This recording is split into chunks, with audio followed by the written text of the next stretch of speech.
Katolik, Protestan, Karismatik, dapatkah kita bersatu?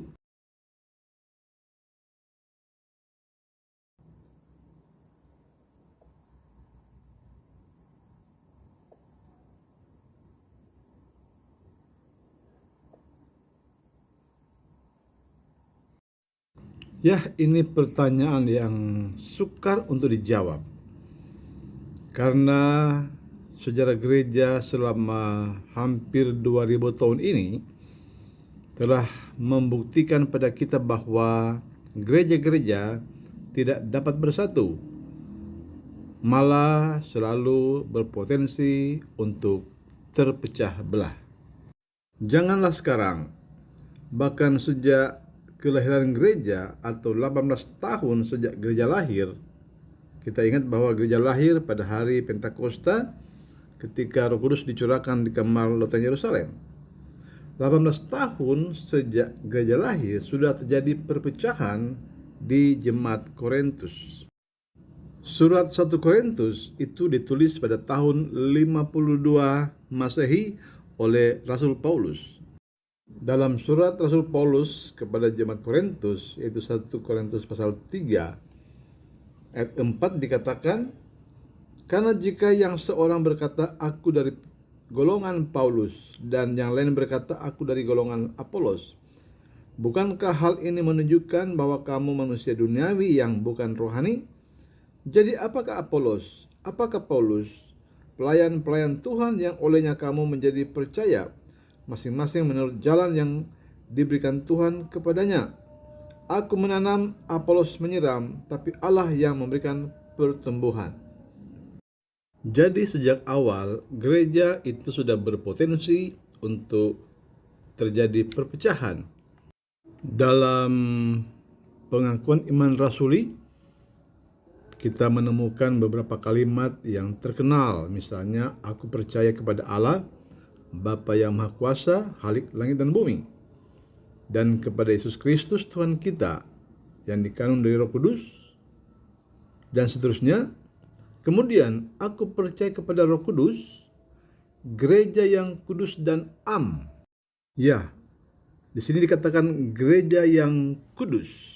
Dan ucapan ini, gereja yang kudus, itu menjadi bahan apologet dari banyak pihak. Karena banyak orang bertanya, sekudus apakah gereja itu? Kalau gereja itu kudus, mengapa terjadi perang salib yang mengorbankan ribuan nyawa? Kalau gereja itu kudus, mengapa terjadi perpecahan yang berkeping-keping? Baik perpecahan dari gereja Katolik, perpecahan gereja Protestan, perpecahan gereja Karismatik, dan ketika pecah, terjadi perpecahan lagi, dan lagi, dan lagi, dan entah sampai kapan perpecahan itu akan berhenti. Bermula dari Martin Luther yang pada tanggal 31 Oktober 1517 membuat 95 dalil atau tesis yang isinya mengutuk keduniawian gereja secara umum dan praktek jual beli surat pengakuan dosa secara khusus. Martin Luther menempelkan surat protesnya itu di pintu gereja Wittenberg, Jerman, dan mengirim satu salinannya ke Uskup Agung Mainz. Protes Martin Luther itu benar-benar menusuk jantung gereja Katolik, dan berdasarkan hukum di Jerman pada abad 6, orang yang menentang kebijakan gereja akan dipenggal kepalanya. Namun Martin Luther memiliki dukungan yang sangat kuat dari masyarakat, termasuk beberapa kelas bangsawan, sehingga Martin Luther luput dari hukuman tersebut. Itulah saatnya terjadi reformasi di gereja Katolik, dan itu mengakibatkan perang 30 tahun di Jerman yang berlangsung 1618 sampai 1648. Perang agama itu akhirnya menjadi perang politik atau konflik politik antara kalangan Katolik dan Protestan selama berabad-abad lamanya. Sebenarnya sebelum Martin Luther sudah ada orang-orang Katolik yang menentang gereja mereka, misalnya Jan Hus, kemudian Peter Waldo, dan John Wycliffe. Namun pada zaman Martin Luther lah terjadi perang agama dan dapat juga dikatakan perang saudara di Eropa. Setelah Martin Luther, bermunculanlah para reformis Protestan seperti John Calvin dan Ulrich Zwingli. Dan ratusan tahun sejak gerakan Protestan ini berjalan dengan normal, bermunculanlah pada abad 17 dan 18 satu gerakan yang bernama Pietisme. Gerakan Pietisme ini menganggap bahwa gereja Lutheran ini mengekang kebebasan untuk mengungkapkan iman secara lebih spontan. Gerakan Pietisme menganggap bahwa Protestanisme tidak terlalu menekankan tentang kesalehan hidup dan kekudusan. Tokoh-tokoh Pietisme yang sangat berpengaruh diantaranya adalah John Wesley, Philipp Jakob Spener, August Hermann Francke, dan Nikolaus Ludwig Graf von Zinzendorf. Ajaran Pietisme ini menekankan iman yang berpusat pada Alkitab, bukan pada ajaran gereja. Rasa berdosa, pengampunan, pertobatan, kesucian hidup, dan persekutuan sebagai sesuatu yang khas dalam kehidupan Kristiani. Kemudian pengungkapan iman secara bebas melalui nyanyian, kesaksian, dan semangat menginjil. Pietisme atau lebih dikenal dengan istilah Holiness Movement lalu melahirkan gereja Metodis dan Anabaptis. Pada abad 18 dan 19, gerakan kekudusan atau Holiness Movement ini menyebar sangat cepat di daratan Eropa dan Amerika sampai ke Afrika. Pada masa-masa itu sangat dikenal pengajaran John Calvin atau Calvinisme yang ajarannya tentang keselamatan, yaitu sekali selamat tetap selamat, atau dikenal dengan istilah predestinasi. Beberapa pendeta lalu muncul dan menentang ajaran itu. Di antaranya adalah Charles Grandison Finney yang lahir 29 Agustus tahun 1792. Charles G. Finney berpendapat bahwa orang itu memiliki kehendak bebas atau free will untuk memilih keselamatan. Dia berpendapat bahwa dosa asal adalah keegoisan yang dapat diatasi orang jika mereka menjadi diri mereka hati yang baru. Dia mengajarkan bahwa dosa dan kekudusan adalah tindakan pikiran yang sukarela. Pengajaran Charles G. Finney ini sebenarnya sangat dipengaruhi oleh pendahulunya, yaitu Jacobus Arminius. Jacobus Arminius ini sangat menentang ajaran Calvin tentang predestinasi atau sekali selamat tetap selamat. Pengajaran Arminius ini tidak berkembang selama masa hidupnya, tapi sejak kematiannya, ajaran Arminius ini justru berkembang pesat. Dan dari sini terjadi lagi perang. Ya, ini dapat dikatakan perang doktrin, yaitu pengikut Calvin dan pengikut Arminius terjadi lagi peperangan. Para pengikut Calvin menganiaya para pastor Arminian yang tinggal di Belanda. Namun di mana ada Calvinis, di situ ada Arminian. Dan pada tahun-tahun berikutnya, John Wesley, Charles Wesley, Charles G. Finney itu berdiri paling depan dalam membela pengajaran Yakobus Arminius ini, yang lebih dikenal dengan istilah free will. Dari gerakan Pietisme atau Holiness Movement ini, lahirlah gerakan baru pada abad 20 atau awal abad 20 yang dikenal dengan gerakan Pentakosta kedua. Gerakan ini ditandai dengan kepenuhan Roh Kudus dan berperannya karunia-karunia Roh Kudus. Dan salah satu tanda dari kepenuhan Roh Kudus itu adalah mereka berbahasa lidah atau berglosolalia. Ini pertama kali terjadi ketika Roh Kudus dicurahkan di kamar loteng Yerusalem dalam Kisah Para Rasul 2.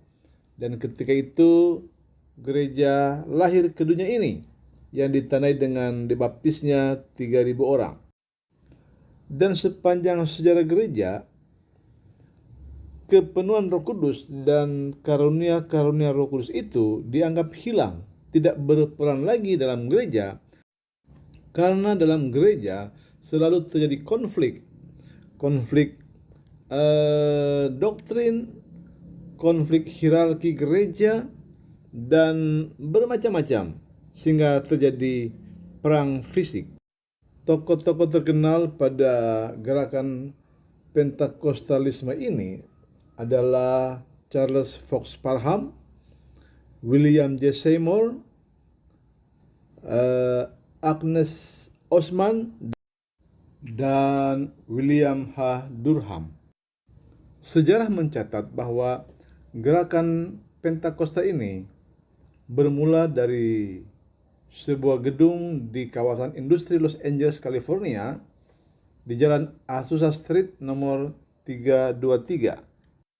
Charles Fox Parham pada waktu itu mempunyai sekolah Alkitab dan dia menugasi murid-muridnya untuk mempelajari tentang Roh Kudus dalam Kisah Para Rasul 2. Dan ternyata murid-murid itu bukan sekedar mempelajari, tapi mereka juga kepenuhan Roh Kudus, mengalami apa yang namanya dibaptis oleh Roh Kudus, yang ditandai dengan berbahasa roh, berbahasa lidah atau glossolalia.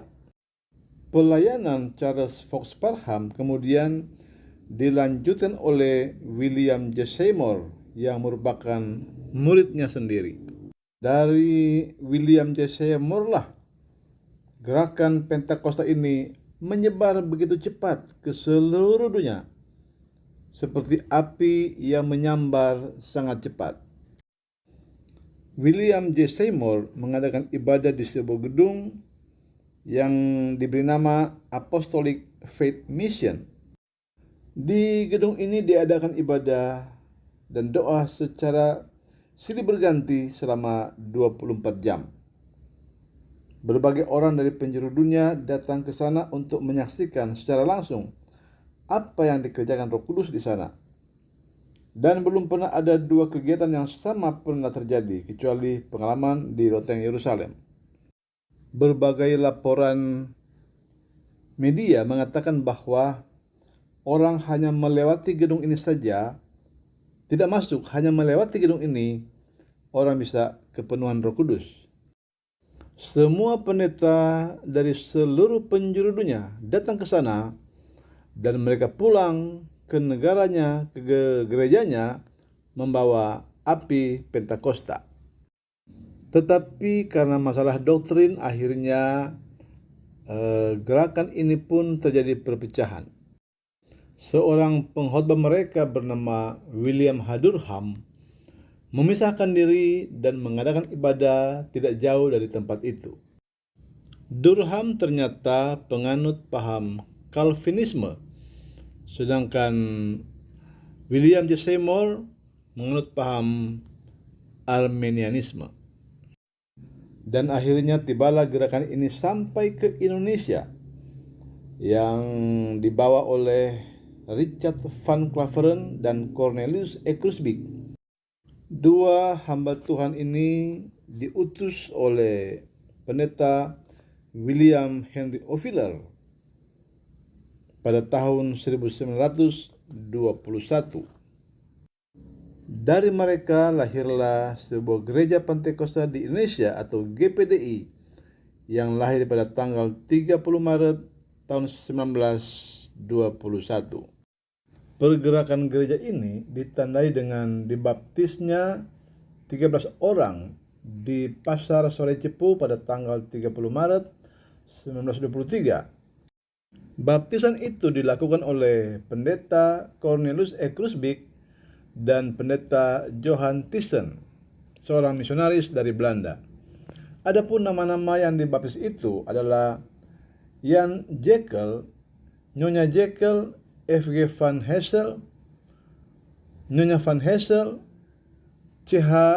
de Vrieuw, Frits Salem Lumoindong, Tuan Win Vincenti, Nyonya Vincenti, Agus Kops, Corrie Edenbrink, Anton Laterman, Sambau Ignatius Paulus Lumoindong, dan Nyonya Sip Lumoindong Vincenti.